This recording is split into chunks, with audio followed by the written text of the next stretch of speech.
Hello, my name is Miss Corinne, and I am an educator at the Meadowlands Environment Center. Today, I am here to talk to you all about habitats. But before we get into what habitats are, there's some important information I'd like to give you about this video. Throughout the video, I will be providing some important facts about habitats that I'd like for you to record in your habitat journal. So whenever that happens, whenever there's some sort of important piece of information, you're going to see a symbol that looks like this. When you see that symbol, that will give you a clue that it's time to head over to your habitat journal where you can answer a question that relates to something I was just speaking about. So that means you can pause the video, go back and watch what I said again, or maybe you don't need to and you can go right ahead and fill in your habitat journal. Also, there might be some words that I use that you may or may not be familiar with. So if you see a word come up on the screen and you'd like more information about that word, you can visit the glossary to get some more information. Are we ready to get started? To start, what is a habitat? A habitat is a place where an animal or plant lives. Can anyone think of any habitats that we have here in New Jersey? Some examples of habitats that can be found here in New Jersey include forests, rivers, and oceans. Even though all of these habitats are very different from one another with very different animals living in them, there are certain things that all animals and plants need to survive. Let's go through these things now. Animals need food, water, shelter, space, air, and energy. Without any of these things, animals would not be able to survive in their habitats. So that's why we can find all of them throughout all of the habitats that exist in the world. Today, we are going to be talking about a very special habitat that can be found right here in the Meadowlands, a salt marsh habitat. So let's go outside right now to check it out. Behind me, you can see our salt marsh habitat. Let's explore a little further to find out what makes something a salt marsh. A salt marsh is made up of three main components: mud, brackish water, and grasses. Let's take a look at each of these components now. Right now, if we just walk a little bit closer to the water, we can see that the water is kind of flowing from that grate over on the left, filling in this area. Our salt marsh habitat is tidal, meaning that water from the Atlantic Ocean comes up and mixes with the nearby Hackensack River. When that happens, the river overflows and fills in the area that we have here. So right now it seems like the area is filling with water. In a few hours it will be completely full, and all of this mud that we see will no longer be visible because it will be underneath the water. Sometime after that, the water will travel back towards the Hackensack River and down through to the Atlantic Ocean, and we'll be left with almost all mud exposed.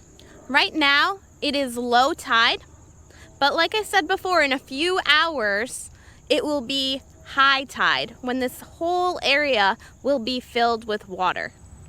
It is now around 4 hours after we were outside during low tide, and we can see that the water has filled in this area pretty significantly, and it is now high tide.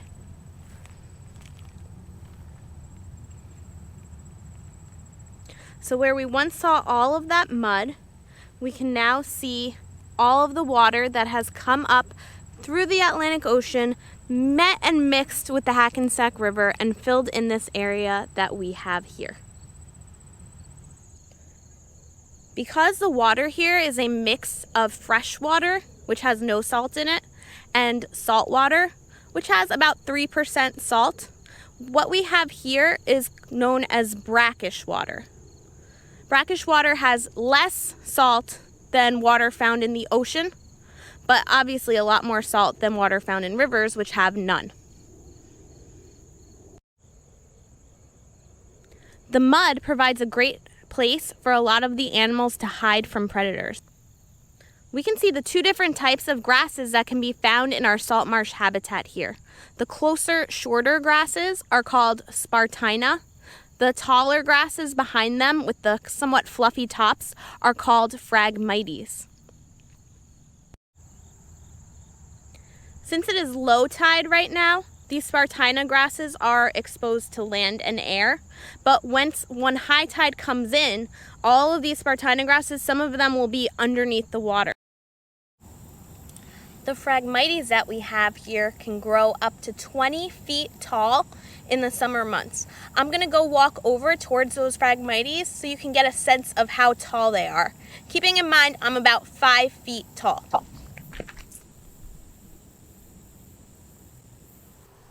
Let's look for some animals we can find living in our salt marsh habitat.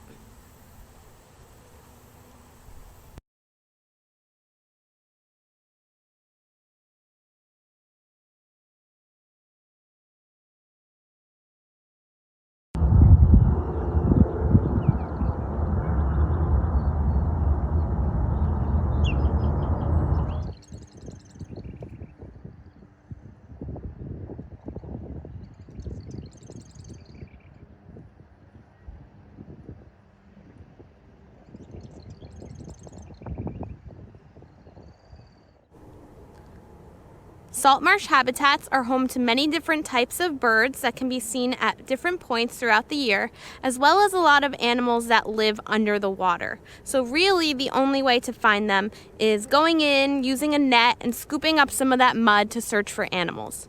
Some of the animals that live under the water here include killifish, grass shrimp, blue crabs, and other small invertebrates.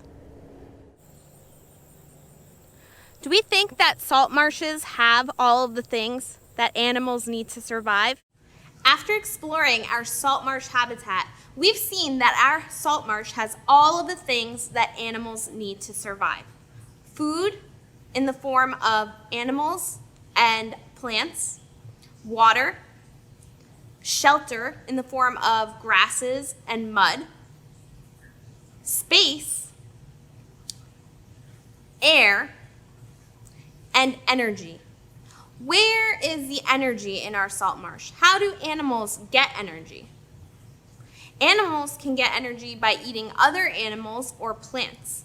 But how do plants get energy? Plants can get energy from the sun. Thank you for joining me on our trip around our salt marsh habitat.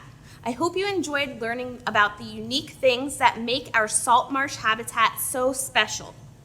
If you have the chance, try to take a walk around your neighborhood with an adult. Look for different animals and signs of animals that you can find living around your neighborhood habitat. Have a nice day.